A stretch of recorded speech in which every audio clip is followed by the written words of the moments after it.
4 projets peuvent résoudre les problèmes du secteur de l'énergie à Madagascar, selon les différents groupements des entreprises du secteur privé. Leur réalisation dépend uniquement de la volonté politique des dirigeants. Le gouvernement malgache n'a pas de stratégie claire pour améliorer la production de riz dans le pays. Dans une lettre adressée par le ministre de l'Industrialisation, du Commerce et de la Consommation au gouvernement indien, le gouvernement malgache sollicite à titre exceptionnel pour des raisons humanitaires la levée de l'interdiction d'exporter du riz non basmati décidée par le gouvernement indien le 20 juillet dernier. Dans l'actualité internationale, un accord a finalement été trouvé à la COP28. L'entente qualifiée déjà d'historique a été immédiatement saluée par une ovation debout et de longs applaudissements. Le texte adopté et signé vise à accélérer l'action climatique pour une transition hors de toute énergie fossile.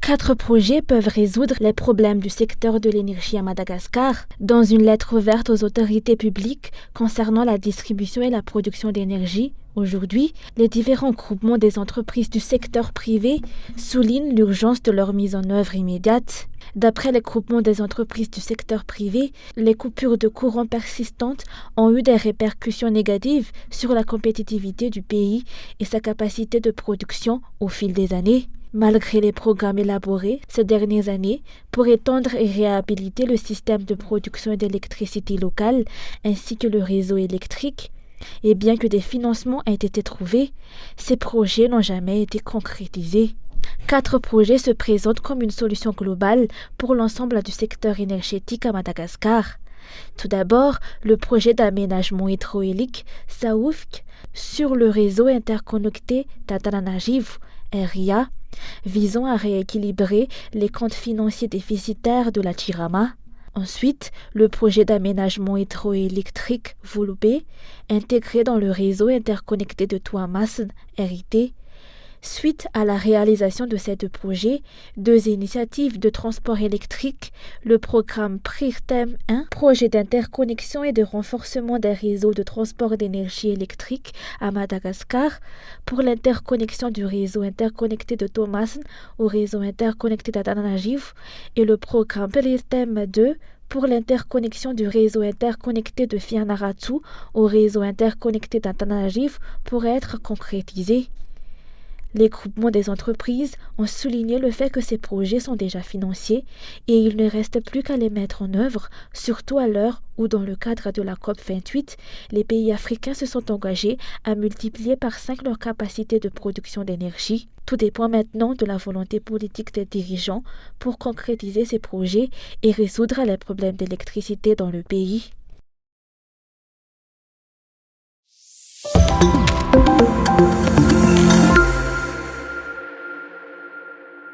Le gouvernement malgache n'a pas de stratégie claire pour améliorer la production de riz dans le pays. La lettre adressée par le ministre de l'Industrialisation, du Commerce et de la Consommation au gouvernement indien en est une illustration.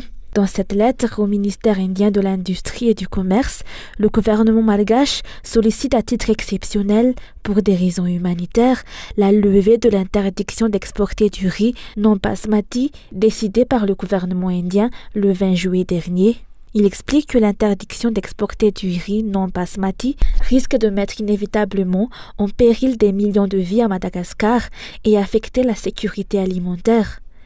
La lettre indique que les besoins nationaux en riz jusqu'au mois de mars 2024 s'élèvent à 200 000 tonnes.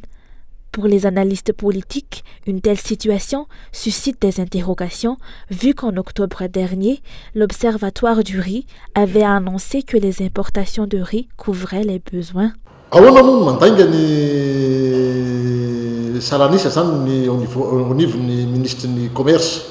Lequel des deux ne dit pas la vérité ?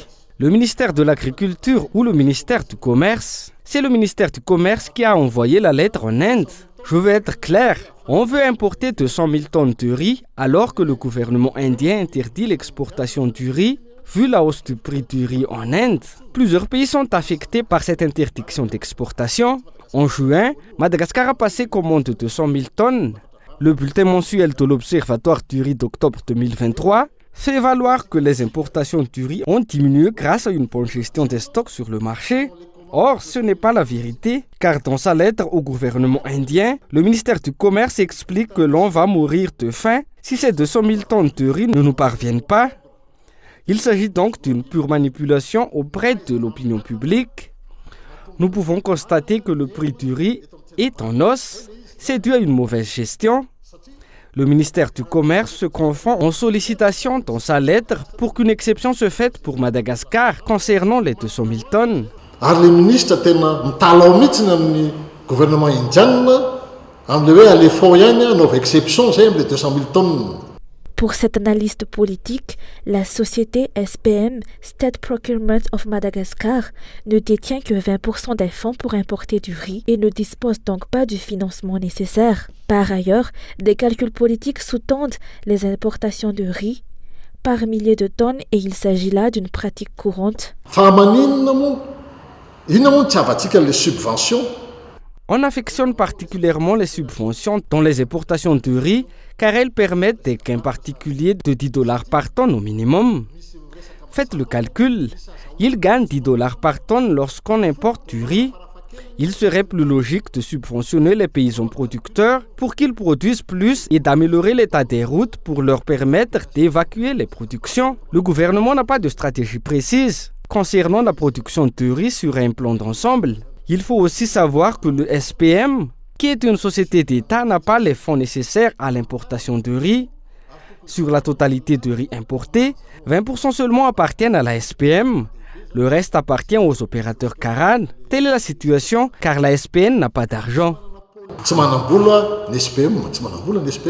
Seulement 20% de la production locale sont écoulés sur le marché. Le reste est soit stocké par les opérateurs, soit consommé par les paysans ou ne peut pas être évacué compte tenu du mauvais état des routes. Par ailleurs, le ton de la lettre adressée au gouvernement indien laisse transparaître que la pauvreté des Malgaches est utilisée comme un argument de persuasion pour apitoyer les pays étrangers tels que l'Inde et les convaincre de traiter Madagascar comme une exception. Pour les observateurs de la vie nationale, en plus d'apprendre à respecter les lois, il est aussi grand temps de nous approprier la culture de la dignité.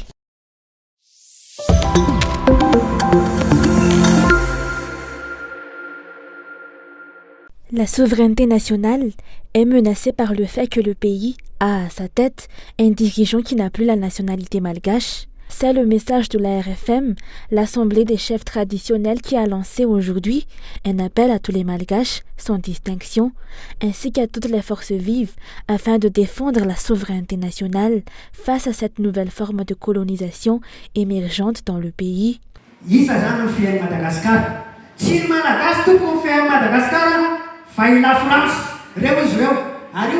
C'est la France qui contrôle actuellement Madagascar. Nous sommes encore disposés à accepter que Madagascar soit toujours sous l'emprise d'étrangers. Cette préoccupation ne vise pas à exprimer une aversion personnelle envers un individu particulier.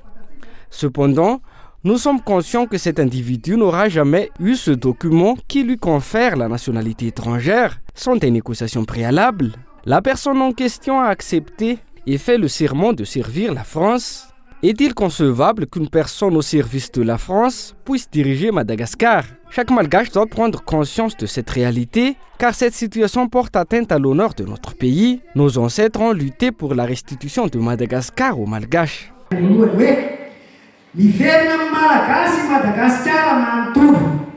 La RFM a souligné que les récents événements dans le pays doivent inciter tous les Malgaches à se lever et à réagir.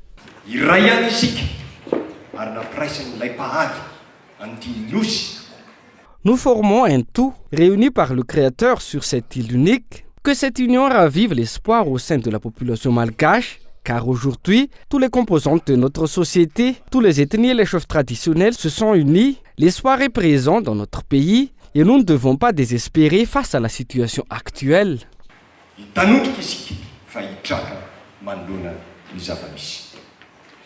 Une rencontre de la RFM et des forces vives se tient depuis aujourd'hui à Mandjambero, en Boudjachim, et se prolongera jusqu'à demain. L'objectif de cette réunion est d'élaborer un guide pour Madagascar et faire aboutir la lutte pour la libération de 1947.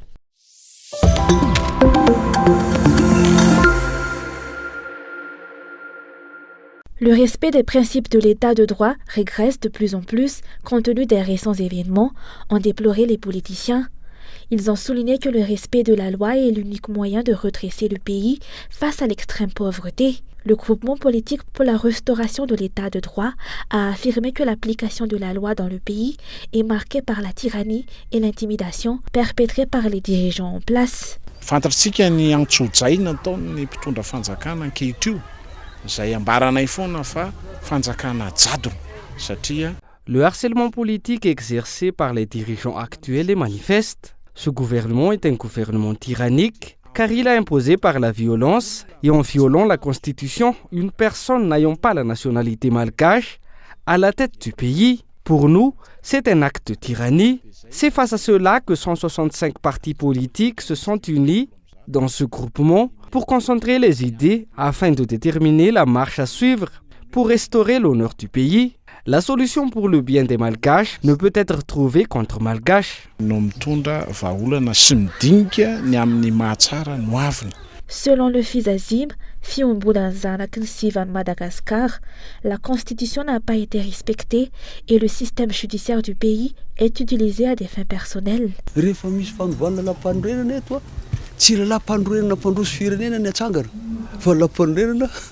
À chaque changement de constitution dans le pays, ce n'est pas une constitution visant le développement du pays qui est instaurée, mais plutôt une constitution conçue pour assurer les intérêts personnels de ceux qui l'ont mise en place. Actuellement, même ceux qui ont instauré cette constitution ne la respectent pas. Les Malgaches devraient se lever pour affirmer leur citoyenneté, même s'ils ne comprennent plus pleinement ce que cela implique à cause des mensonges. Au cours des 60 dernières années, des mensonges qui ont contribué à diviser la population malgache.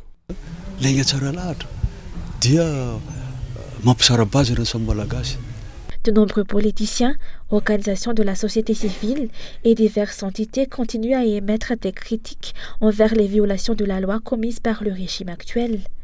Rappelons que ce sont les principaux points dénoncés par le collectif des candidats et ses partisans durant leurs manifestations pacifiques.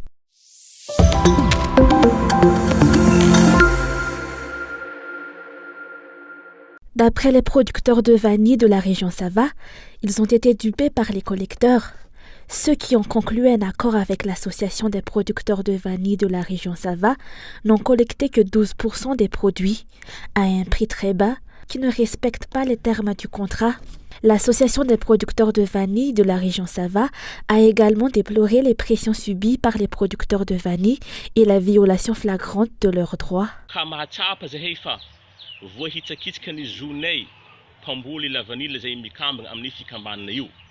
Nous, membres de l'association des producteurs de vanille de la région Sava, ressentons que nos droits ont été bafoués. Au cours des 3 dernières années de collaboration avec certains collaborateurs, nous constatons que nos droits n'ont pas été respectés. Les prix sont restés inchangés au cours des 2 dernières années, mais les taux convenus n'ont pas été respectés. Seulement 12% des produits ont été collectés chaque année. Nous espérons une amélioration pour cette année, mais malheureusement, c'est le contraire qui s'est produit. On nous a informé que notre vanille allait être achetée à 80 000 ariars. Nous avons un contrat officiel depuis le début de notre collaboration qui a une validité de 5 ans à partir de 2020-2021. 3 ans se sont écoulés. Il reste 2 ans, mais nos droits n'ont pas été respectés. Nous possédons 3 certificats indiquant que notre vanille ne peut pas être achetée en dessous du prix minimal de 46 000 ariars par kilo pour la vanille verte et 158 800 ariars par kilo pour la vanille préparée. La disparité entre ces prix officiels et l'achat à 80 000 ariars par kilo actuellement nous inquiète. Nous ressentons que nos droits ont été violés et nous réclamons le respect de nos droits.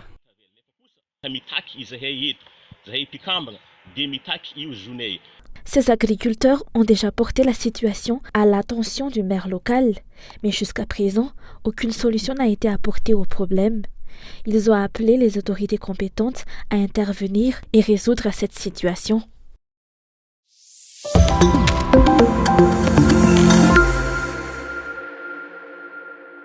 It is so decided. Le monde entier applaudit et se lève pour un accord historique.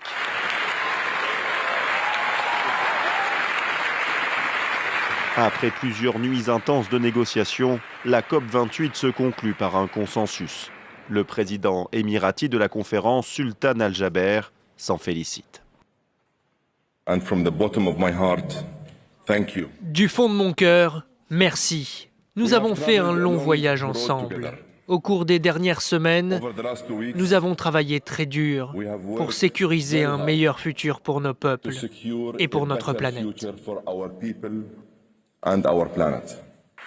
Un accord, mais avec des ambitions revues à la baisse. Le texte appelle désormais les pays à transitionner hors des énergies fossiles. Les mots ont leur importance. Le terme de sortie a été supprimé.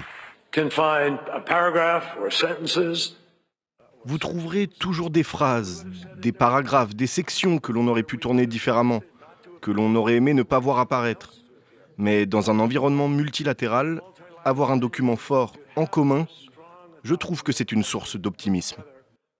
I find is cause for optimism. À l'extérieur pourtant, quelques minutes plus tôt, ces militants écologistes réclamaient encore la fin des énergies fossiles, dénonçant un accord qui n'est pas à la hauteur des enjeux. Pour d'autres responsables d'ONG, c'est toutefois un nouveau pas dans la bonne direction. D'un côté, c'est un bon signe, un signal que le monde s'attaque enfin aux énergies fossiles. Mais d'un autre côté, le nouveau texte comporte des lacunes considérables qui permettront à l'industrie pétrolière et gazière de poursuivre ses activités. Car ce sont les pays producteurs comme l'Arabie Saoudite ou le Koweït qui ont refusé une sortie totale du pétrole, du gaz et du charbon. Cette décennie est pourtant cruciale pour atteindre la neutralité carbone en 2050 et limiter le réchauffement climatique à 1,5 degré.